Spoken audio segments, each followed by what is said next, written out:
Welcome to Insider Insights, where we dive into hot topics facing the financial services industry. Today, we're excited to have Kelley Gay, Chief Marketing Officer at OneAmerica Financial, sit down with our own Tina Beckwith, Chief Marketing Officer at LIMRA and LOMA. Listen as Kelley discusses leadership approaches that empower teams, key qualities of an effective CMO, and the challenges shaping today's consumers. Hi, good afternoon, and welcome to the 2025 Distribution and Marketing Conference. I'm here with Kelley Gay, CMO of OneAmerica. And Kelley has been with the industry for over 25 years. Currently, she's Senior Vice President and Chief Marketing Officer at OneAmerica Financial.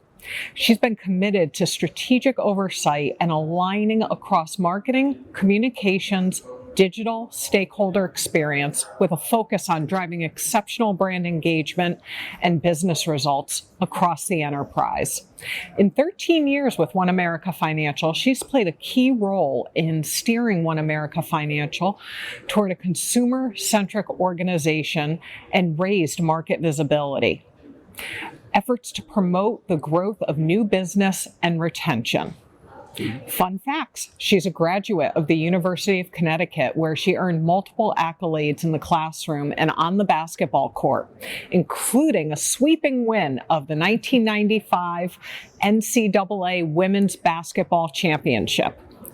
What a better time of year to be talking with you. March Madness.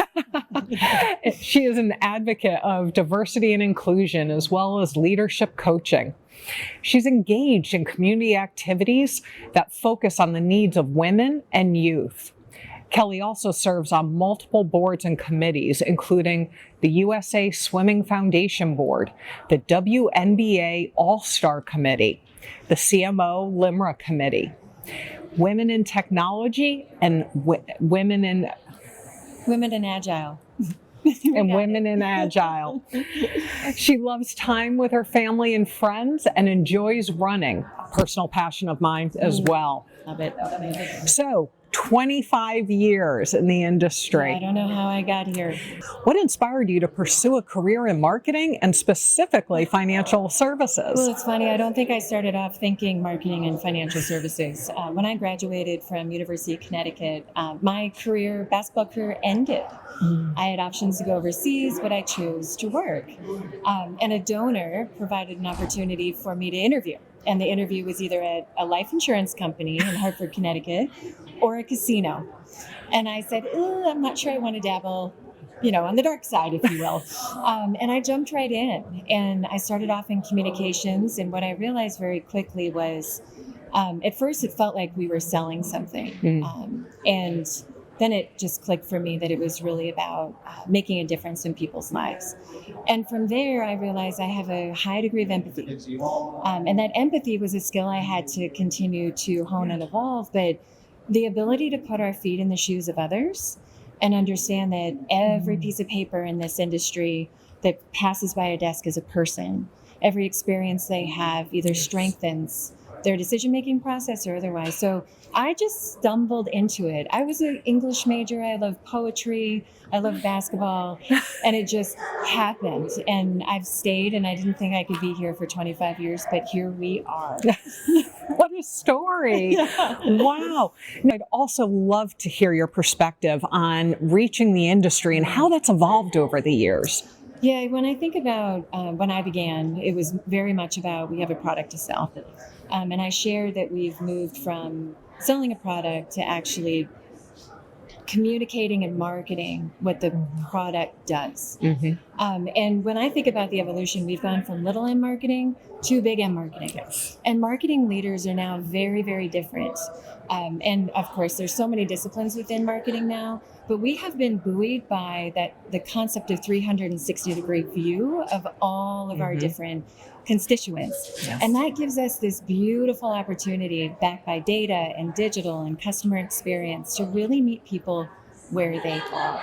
And that matters. And I think at the heart of it, if we aren't really anchored by what we do as an organization, what we do as marketers, reaching people and helping them find financial security, we're really missing the boat.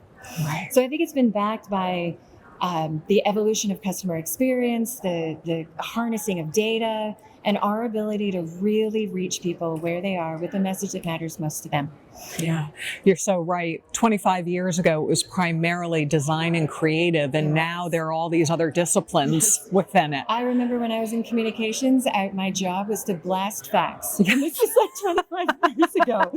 But I like where you're headed with that comment that integrated marketing is a thing. It's become even bigger. It's so multidimensional.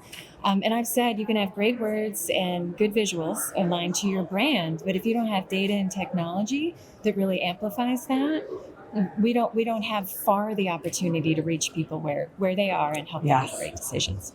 Now, in your organization, as you've encouraged individuals to grow and develop within marketing, what strategies do you use to empower your team and really foster that creativity? Great question. I remember when I was coming up, and it feels like I'm still on the come up, but I had to really shift my thinking from bringing in my marketing hat to bringing in my business hat. So when you really understand the world around our industry, whether it's the economic factors, consumer packaged goods driving change in our industry, what's happening with our competitors, you really need to have that business hat on, which is growing business acumen. The nuances of all of our channels and our stakeholders or personas is so varied. So it is important that you put your business hat on, and then you hire great talent, or you empower great talent. I am a team sport person. It's just how I've grown up. And playing basketball for Gino, there are times when I wanted to have the ball with 30 seconds left on the clock to win the game. And then there are other times that I'm literally sitting on the bench handing out water, saying, you can do this. So it's important that we understand our role and understand that we all play a part and we can bring people together. There's so much power in diverse backgrounds and diverse thinking with that focus on the outcomes. And you can unleash that and empower that talent, amazing things can happen. Yeah, absolutely. It sounds like you really foster a great dynamic at OneAmerica Financial. Have there been any hurdles that you've experienced within your marketing strategies? Yes. And how did you turn those challenges into opportunities? Yeah, great question. When we made the shift from little M marketing to big M marketing, you can imagine the excitement. Yeah. So developing and driving brands, implementing customer experience, making sure that digital is empowering that customer experience, data is all lined up, voice of customer, all those things needed to be built in succession. And my job is to be thinking about long term, and then making sure we're building all the disciplines and maturing them at the right pace and scale. But I will tell you, all of those big transformational topics take a tremendous amount of patience. Yes. Just because I want them to happen tomorrow doesn't mean our organization is ready for those things to happen tomorrow. But then it just clicks. Yes. And people start to use the language, use the concepts. You see it in strategy. You hear it in the words that people are saying. And then there's broader adoption. Of course, as I've been in this chair for a long time, we want to do all this stuff and do it for half the cost.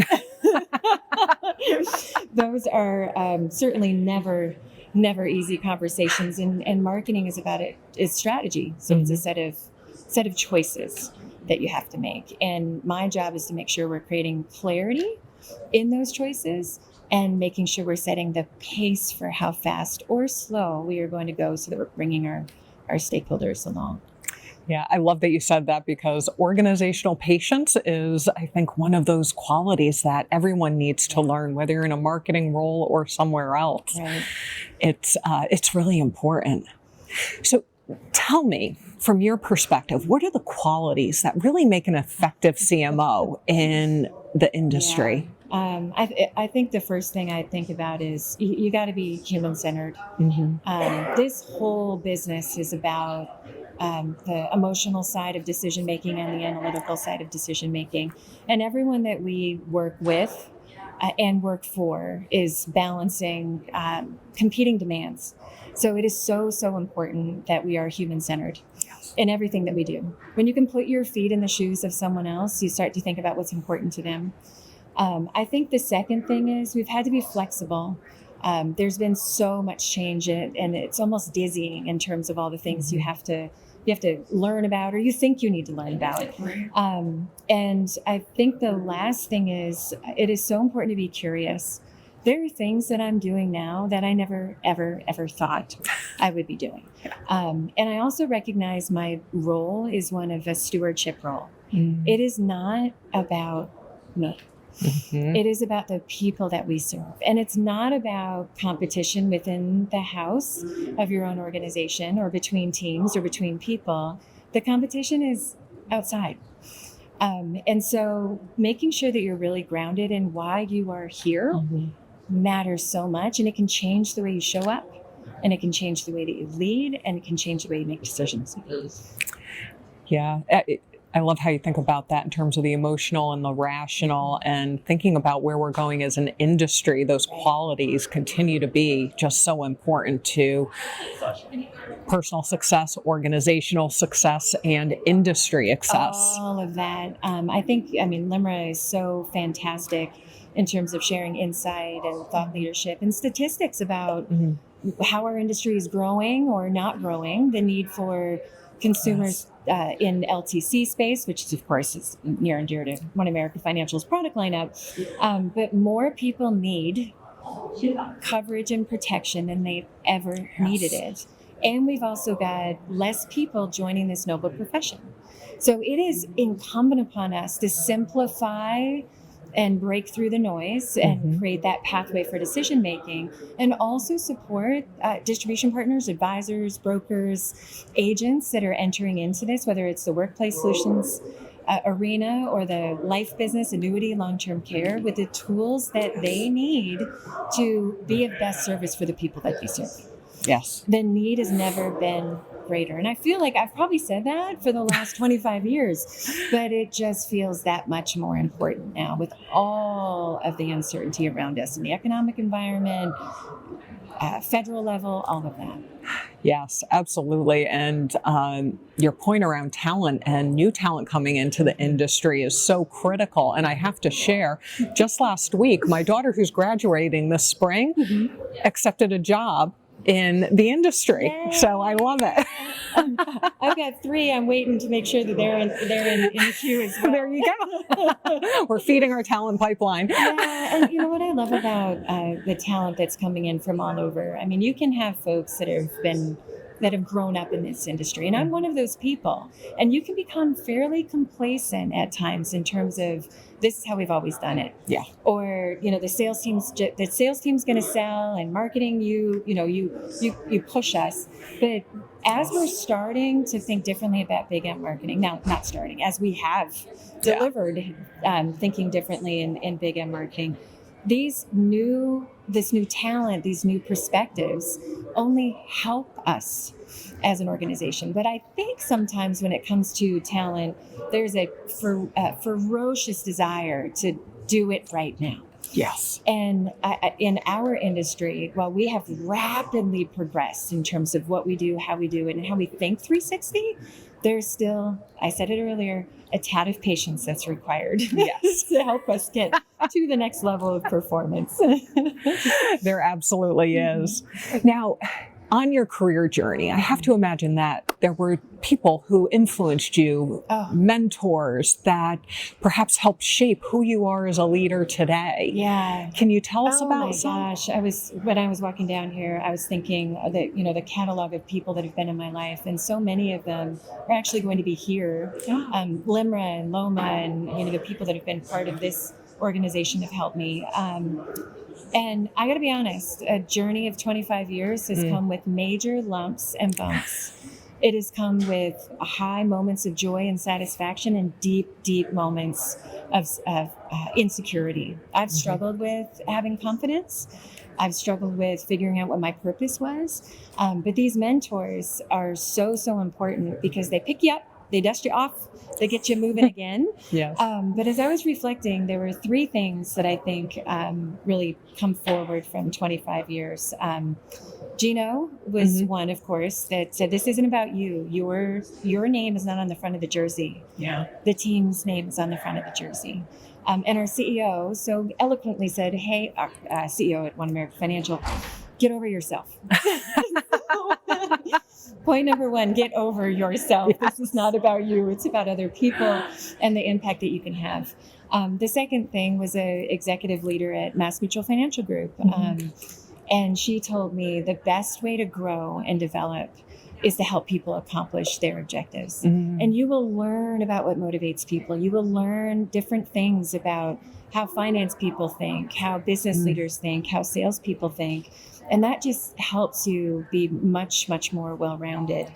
And then, of course, it's important to have mentors within your vertical. And I have an incredible mentor in the brand space that was a chief brand officer for a global company.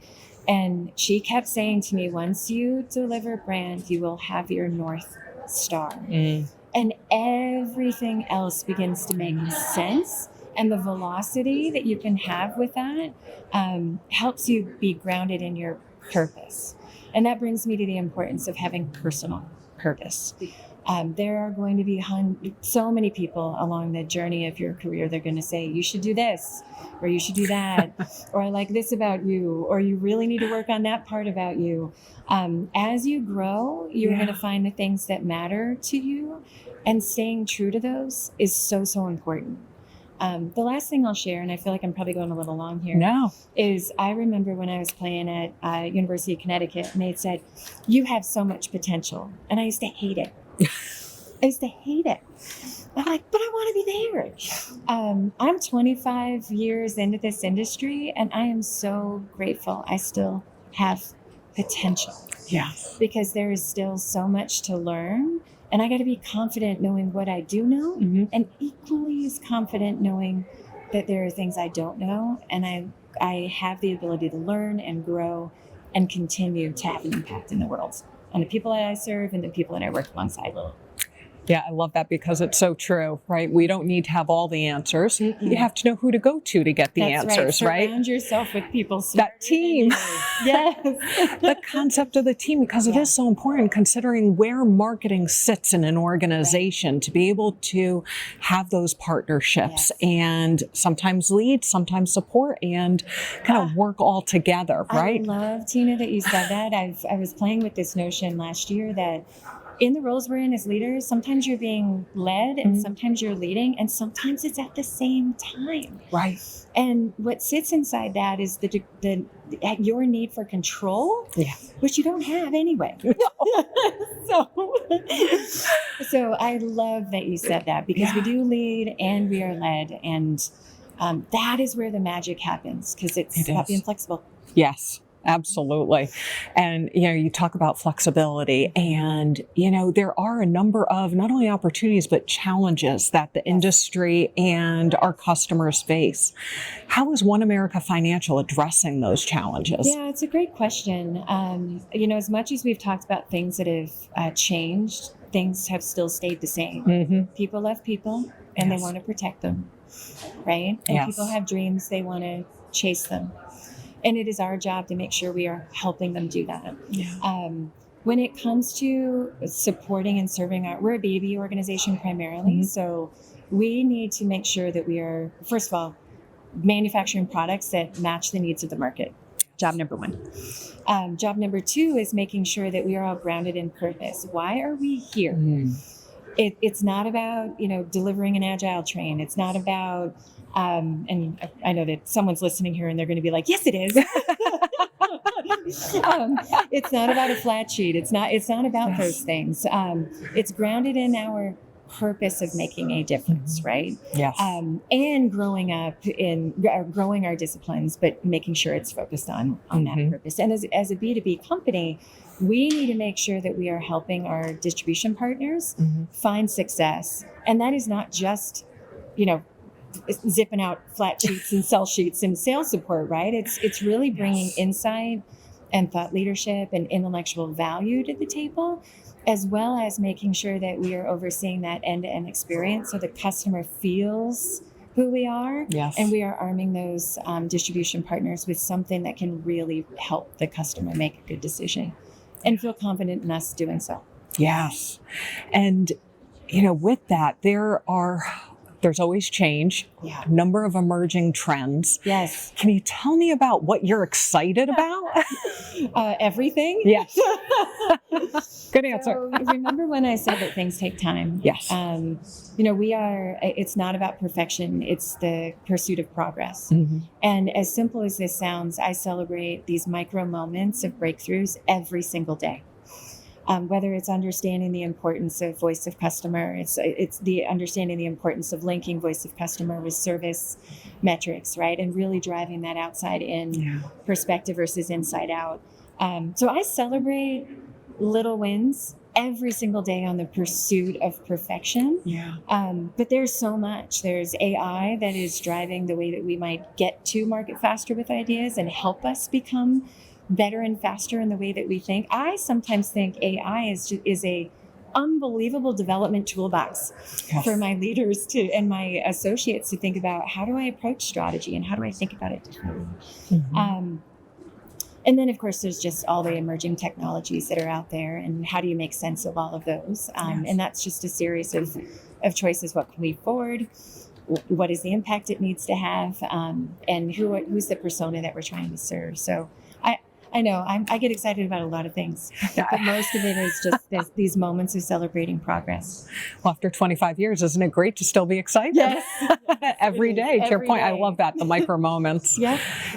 Now, earlier you had talked a bit about the gaps, right? The insurance gaps, and it's an evergreen challenge for us. It is. How do you approach helping consumers better understand insurance and their employee benefits and why they're so important for them? Yeah, great question.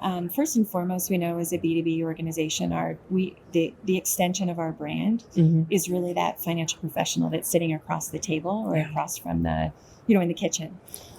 So we need to make sure we are arming them with all the ways in which to think about that end customer and what's motivating them, and not do what those old scary tactics were. If you can't talk, your husband or your wife just horrible things don't work anymore. Right. The other thing is we can't look at information in the era of self-serve as conflict. It's really about leveraging all the opportunities that we have to have our voice in the spaces where people are searching and looking for information, and then bringing them back to help them understand who we are and why us in the decision-making process. So first and foremost, it's really about arming and supporting our distribution partners in the market, understand the value of what we bring, but do so from the perspective of that end customer. And there's not a lot new. We're just getting better at doing that, right? Yeah. The other thing, when I think about the employee benefits space, and certainly also the buying process in the life arena, you must have a very carefully curated experience that helps them understand each step of the process where they're in, because there's attrition. People fall out of the process. Yes. So making sure that we've got why it is good for them and engaged throughout the entire end-to-end. Yeah, that's fantastic. And, a lot of the LIMRA research really validates those concepts that you're talking about, and that consumers are learning a lot more digitally. And that helps make the connection to the financial advisor. It's not one or the other, but the two work together in order to help the consumer better understand all these products and solutions. That's right. Love it. Oh, that's terrific. There's always a thing. I know. What can you learn from it?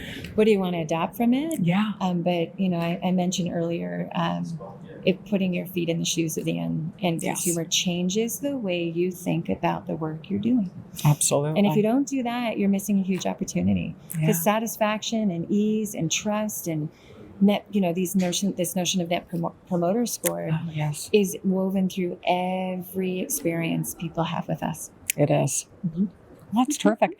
Any thoughts in closing that you want to leave us with today? Oh my gosh, it's been a privilege to serve. I feel so grateful for people who've poured in over the years. I'm grateful for the opportunity to still have potential.